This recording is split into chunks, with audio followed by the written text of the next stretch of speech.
తల్లిదండ్రుల విలువ ఎలాంటిదంటే, ఒక చెట్టు కింద ఒక బాలుడు తరచూ ఆడుకుంటూ ఆ చెట్టుకి ఆ బాలుడికి స్నేహమైపోతుంది. ఒకరోజు ఆ బాలుడు ఆ చెట్టుతో అంటాడు, నేను డబ్బు సంపాదించాలి, పెద్ద మనిషి నవ్వాలి అంటాడు. అప్పుడు ఆ చెట్టు అంటుంది, నా పళ్లను కోసుకుపోయి అమ్ముకో అంటుంది. ఆ పళ్లను కోసుకొని వెళ్ళిపోతాడు. మళ్ళీ కొన్ని సంవత్సరాల తర్వాత తిరిగి వచ్చి, నేను ఒక ఇల్లు నిర్మించుకోవాలనుకుంటున్నాను అని ఆ చెట్టుతో అంటాడు.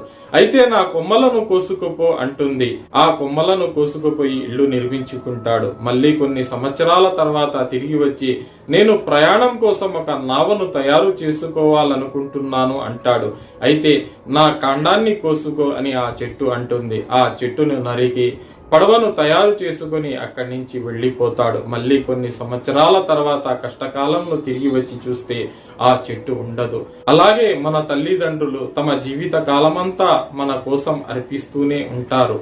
వాళ్ళు బ్రతికి ఉన్నన్నాళ్ళు వాళ్ళ యొక్క విలువ మనకు తెలియదు. వాళ్ళు చనిపోయిన తర్వాత బాధపడుతూ ఉంటాము. జీవించి ఉన్నప్పుడే కాస్త ప్రేమతో వాళ్లతో మెలగండి. వాళ్లతో పాటు కాసేపు కూర్చొని మాట్లాడండి. వాళ్ళు ఎంతో సంతోషిస్తారు.